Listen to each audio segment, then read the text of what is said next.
What's up, everybody? I want to thank you guys. I appreciate you for all the views. Our views are getting crazy here on this channel. Man, that means a lot to me. If you want to help me a little bit more, hit the like, subscribe to the channel. The more love you can give me, the more love I can give you. Look, and this channel is for entrepreneurs. It's for anybody that cares about being the best version of themselves in health, wealth, relationships, contribution, self-development, and real estate. Real estate sales, I got you. My stories are mostly based around that, but I run other businesses. Health is important to me. Relationships important to me. Contribution is important to me. This is why I'm doing this for free. I can do it more if you give me some love. So hit that like button, please. Today, I want to cover the topic of rejection. If you're in business, if you're in sales, if you're in life, if you're trying to date, if you're trying to do anything, getting a job, you're going to get rejected. And when we get rejected, we take that personally. We get butthurt. If you watch this video, I'm going to give you 11 ways on how I want you to handle objections so you can become a pro. Objections are a part of life. They're a part of business. They're definitely a part of sales. So if you can learn how to handle them after watching this video, it's going to help you a lot. So without further ado, let's get it.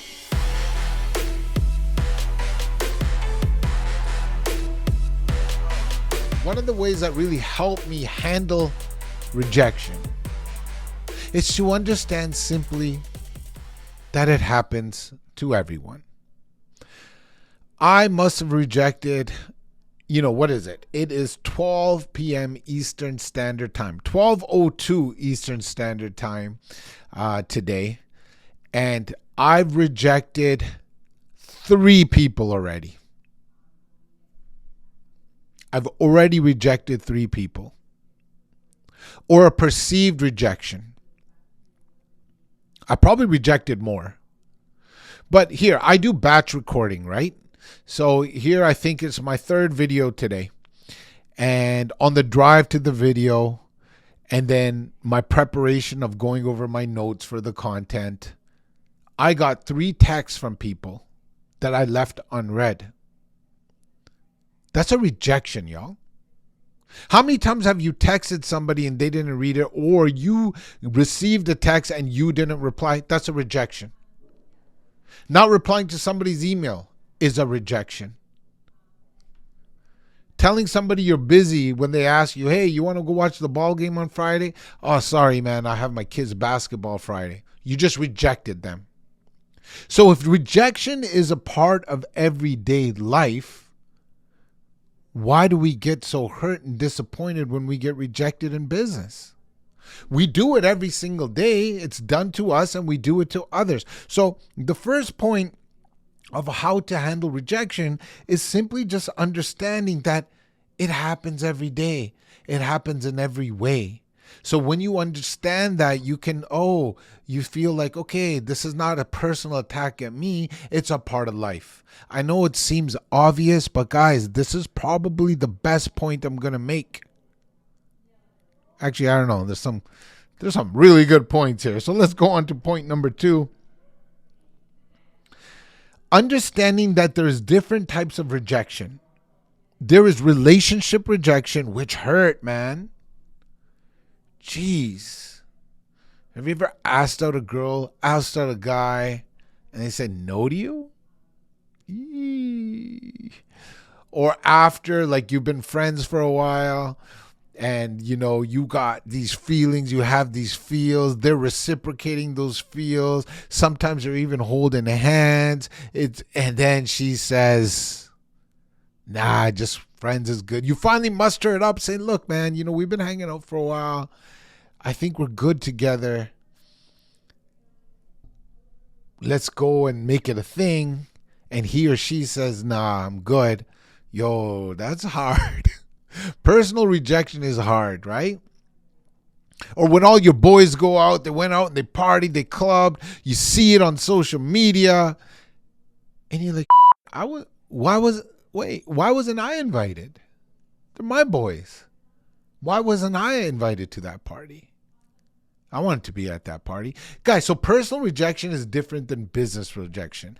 Personal rejection should hurt more than business rejection, right? Because business rejection is part of the game. It's part of the flow. The point I'm trying to make here is business rejection ain't that bad. This ain't a video on personal rejection. If you give me some love, if you hit the like comment, if you subscribe to the channel, guys, I will make a video on how many times I got personally rejected in life and how crushing it was and how I overcame that. Use that as motivation to be the best version of myself. It feels good, man. It feels good when you say, I told you so, without saying, I told you so. You know what I'm talking about?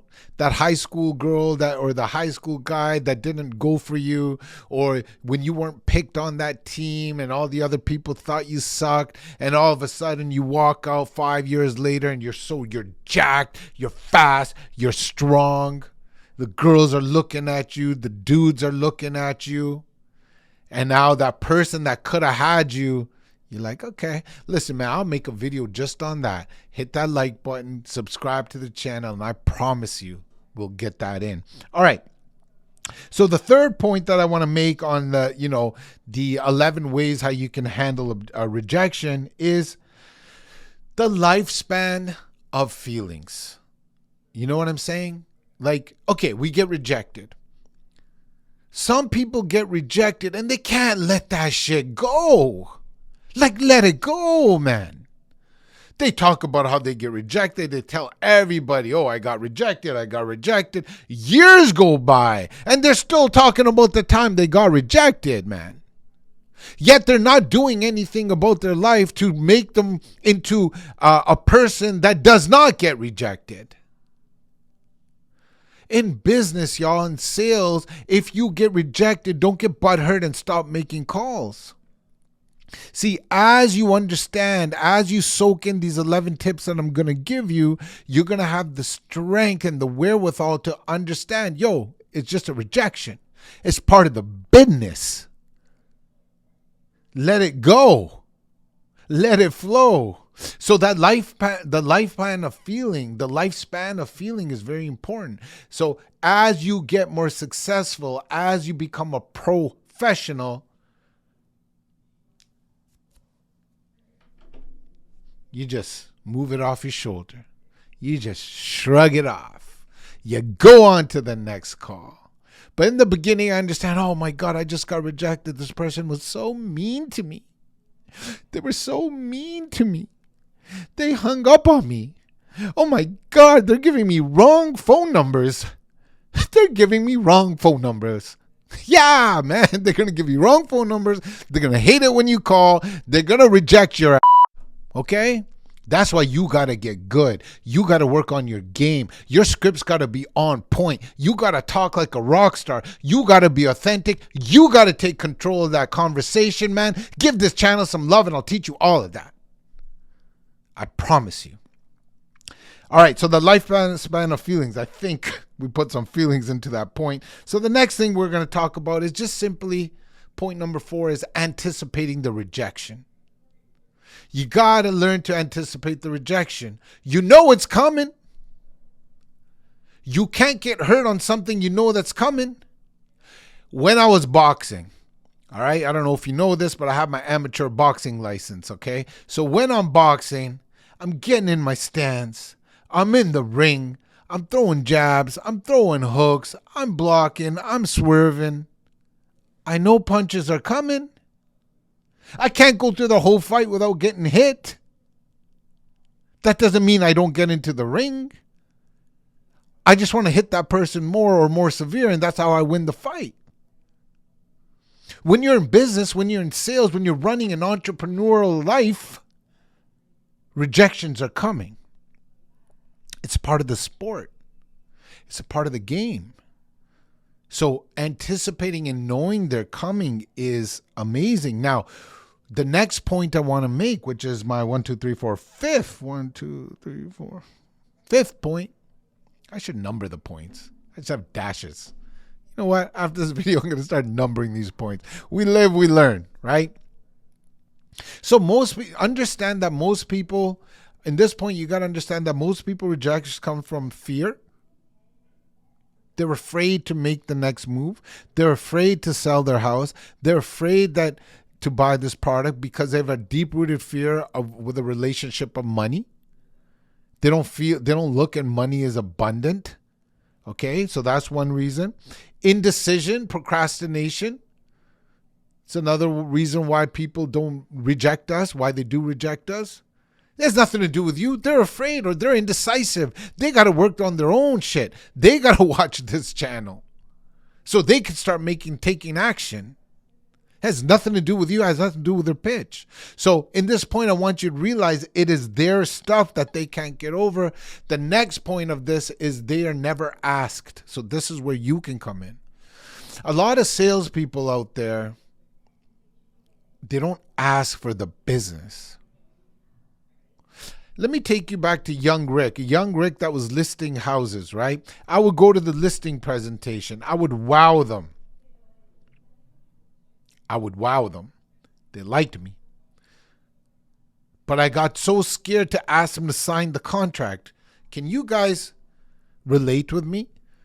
Whether you're in your real estate sales or any kind of sales, you're so good at everything, and you're like, hey, that presentation went great. I killed it.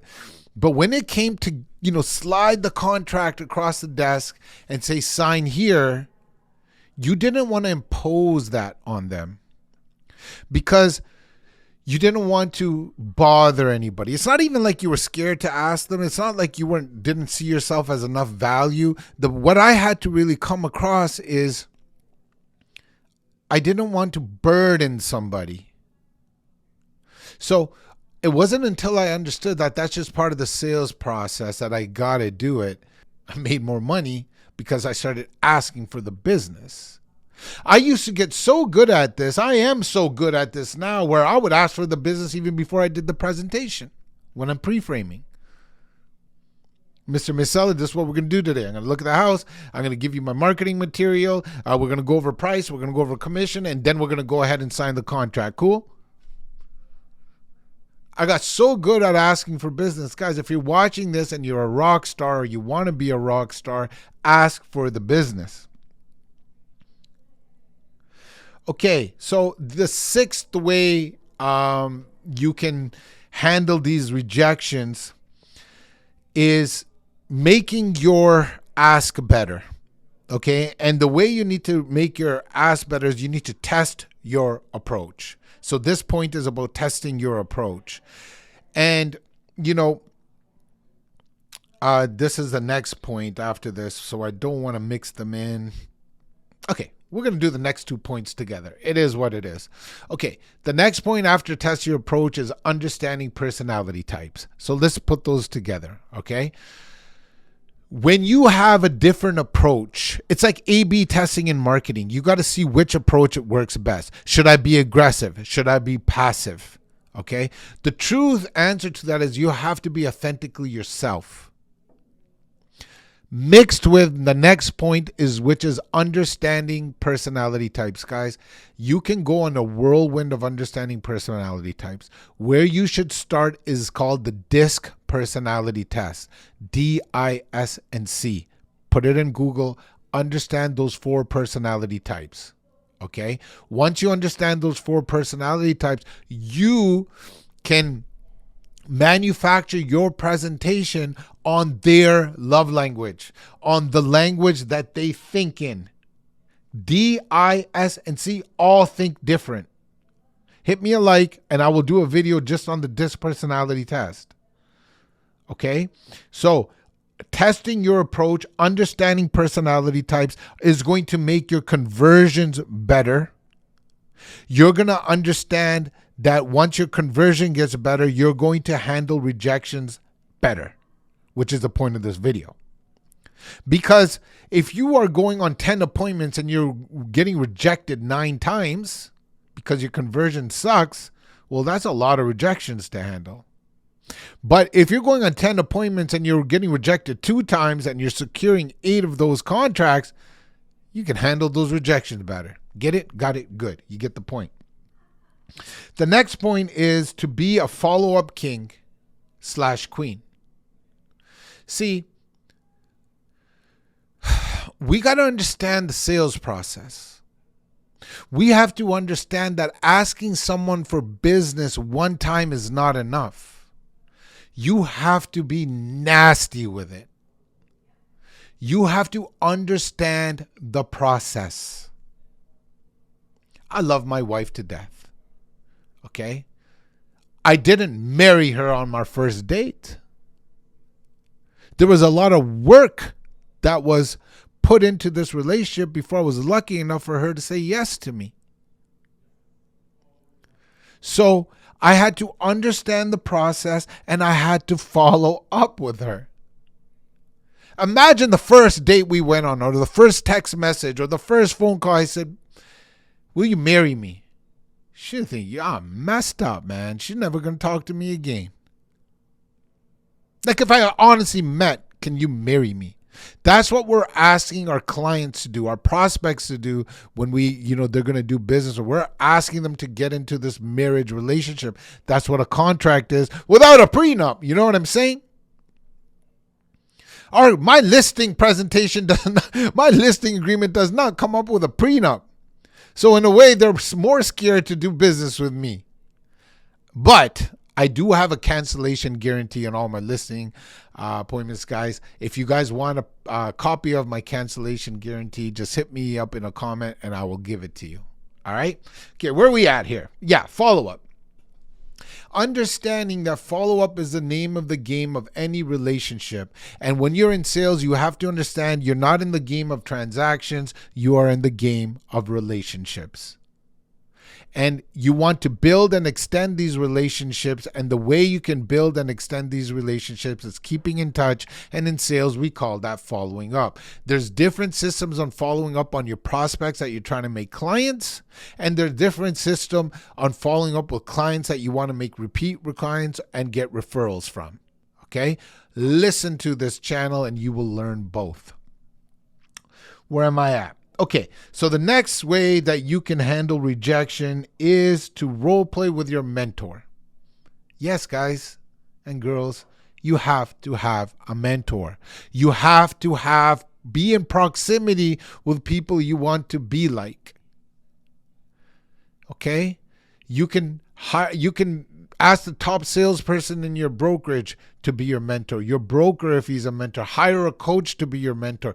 Gosh, I'll be your mentor. Just get a mentor. Hit me up a comment. I'll be your mentor. We can role play. You know what I'm saying? But the point of this is you can say, like, let's say you just got rejected. And then you call your mentor and you said, "Hey, this just happened to me." Or on your next scheduled call with your mentor, you let them know what just happened. And the mentor is going to say, no problem. Instead of saying this, do this. See, the mentor is going to tweak it. Actually, you know what? You did that really well. But if you just added this, or if you just took away this, hey, you said the perfect thing, but you said it at the wrong time. Do this before you do that. See, your mentor has done this so many times, they will understand. So role playing with your mentor, getting coached by your mentor, writing down the things that confused you when you got rejected is going to help you handle those rejections. If you want to be successful, ride on the shoulders of giants. See, a lot of us, we go out and we try to do these things on our own. The best thing that I did was be in proximity with people that did it. You got to be a better student. You got to forego your ego and understand that you need to be around people that have been where you want to be. Now, you don't have to listen to everything they say, but I'm telling you, 70 to 80% of that stuff that they're going to give you is gold. You don't have to be with them forever. One day the student does become a teacher. But I've never met a good master or teacher that wasn't a good student. Take that to the bank. 2 more points, guys, and then we'll end this video. And if you like it, let me know. Let me know. Master your most frequent objections. Like have an FAQ list almost. Frequently asked questions. We're going to call it an FAO. Frequently asked objections. Man, you know objections are coming. Why are you so surprised? Oh my God, I walked into this appointment and the seller actually told me that I'm charging too much commission. Jeez Louise, y'all. If you don't know that objection is coming, it is coming 9 times out of 10. When you go to a listing, if you do not know this, let me explain this to you, please. When you go to a listing appointment, they're going to say you're pricing the home too low and your commission is too high. Get it? Got it? Good. Now, have a way to handle those two objections. Anticipate the objection, master the answer. Guys, there are 7 ways to handle every objection. 7-way technique, okay?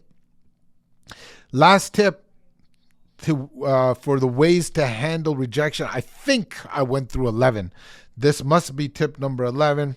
Understanding that the prospect has a fight or flight scenario, just like we all do.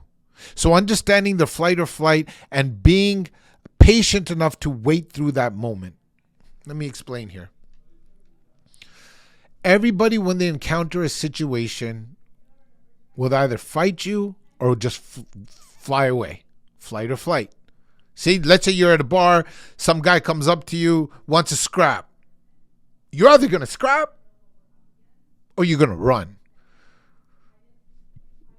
If you're psycho, you're just probably going to just hang out.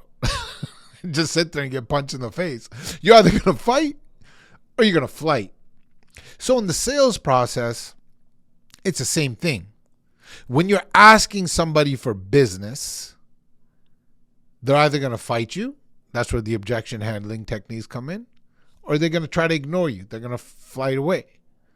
So once they tell you, once they show you their true colors, or if they're going to fight you or if they're going to flight, you believe them.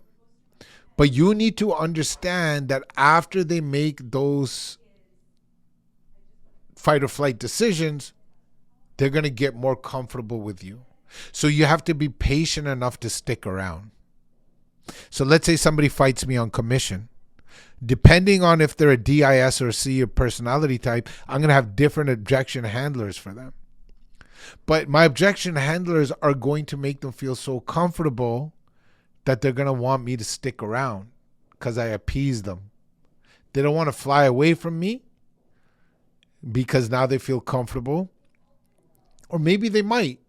That's why follow-up is so important. I've built this relationship. Now what they're telling me is, hey, I don't know you enough yet to trust you. However, as I follow up, as I put them in my nurture campaign, they built a better relationship with me. So on my 5th, 6th time meeting them or talking to them, they're like, okay, Rick, you know what? We've assessed you. We've assessed your personality. We're ready to do business. Guys, look, I can go on and on. I want to give you guys as much love, as much value as I can on this channel. I have a goal, man. I want to lead from contribution. I want to make your life easier when it comes to sales, when it comes to personal development, when it comes to business, when it comes to relationships, when it comes to all that stuff. When it comes to fitness, you know what I'm saying? Getting that body back right now. If you're someone that wants to get that lean body back again, man, let's go get it. Let's go do it together. Look, man, I love you guys. Keep showing me the love. Keep viewing the videos. We're going to see you on the next one, y'all.